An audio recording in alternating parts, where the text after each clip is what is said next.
আমি প্রিয়া, আমার সাধারণ দৃষ্টিকোণ চ্যানেলে আপনাদের সকলকে স্বাগত। আশা করি আপনারা খুব ভালো আছেন।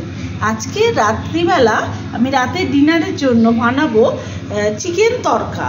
তো চিকেন তড়কা বানাতে আমি খুব ঘরোয়া, খুব কম সামান্য উপকরণ দিয়েই করবে। তো চিকেন তড়কা বানানোর জন্য আমি প্রথমে মুগ কড়াই আর ছোলার ডালটাকে একটু সিদ্ধ করে রেখেছি।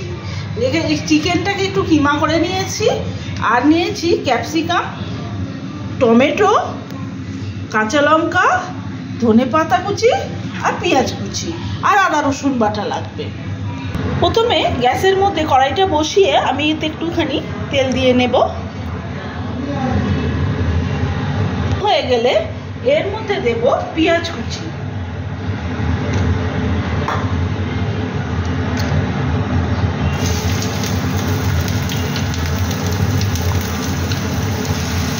পেঁয়াজটাকে তেলের মধ্যে একটু নাড়াচাড়া করিয়ে দেব। পেঁয়াজটা একটু ভাজা হয়ে এসেছে, এবার আমি এর মধ্যে দেব ক্যাপসিকাম।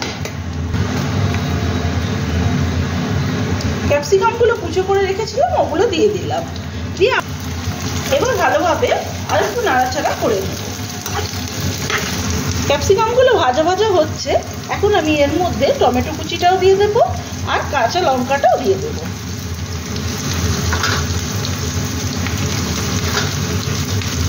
দিয়ে ভালোভাবে এগুলোকে ভাজতে থাকবো। সবজিগুলো আমার মোটামুটি ভাজা হয়ে এসেছে, এবার আমি এর মধ্যে দেব আদা রসুন বাটা। আদা রসুন বাটা এর মধ্যে দিয়ে দিচ্ছি। আদা রসুন বাটাটা দিয়ে আমি ভালোভাবে এটাকে কষাতে থাকবো। এবার এর মধ্যে দেব অল্প একটু হলুদ গুঁড়ো, দেব একটু কাশ্মীরি লঙ্কার গুঁড়ো, আর দেব একটু তড়কা মশলা দিয়ে এবার এগুলোকে আমি খুব ভালোভাবে কষাতে থাকবো। কষাতে কষাতে আমি এর মধ্যে দেব কিছুটা পরিমাণ চিনি আর দেব একটু নুন।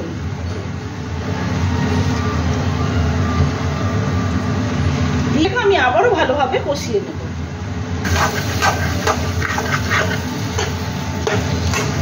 মশলা থেকে তেল ছাড়তে শুরু করে দিয়েছে, এবার আমি এর মধ্যে চিকেনের কিমাগুলো দিয়ে দেব।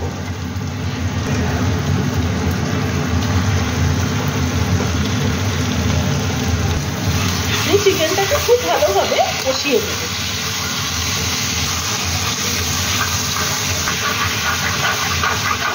এখন আমি এর মধ্যে দেবো কিছুটা পরিমাণ একটু টমেটো সস,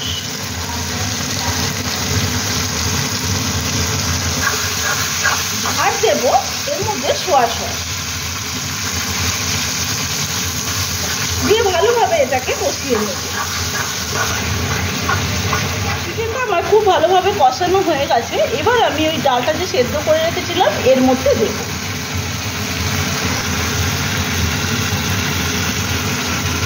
দিয়ে এটা এর সাথে ভালোভাবে মিশিয়ে নিয়ে একে আমি ফুটতে দেব। ফুটে উঠেছে, এবার আমি এর মধ্যে ধনেপাতা কুচি ছড়িয়ে দেব, আর দেব অল্প করে গরম মশলা গুঁড়ো। দেখুন, এগ চিকেন তড়কা রেডি হয়ে গেছে। আজকের ভিডিওটা আমি এখানেই শেষ করলাম। আমার ভিডিওটা যদি আপনাদের ভালো লাগে তাহলে একটা লাইক করবেন, কমেন্টে জানাবেন কেমন হয়েছে, আর ভালো লাগলে চ্যানেলটাকে সাবস্ক্রাইব করে পাশে থাকবেন। নমস্কার।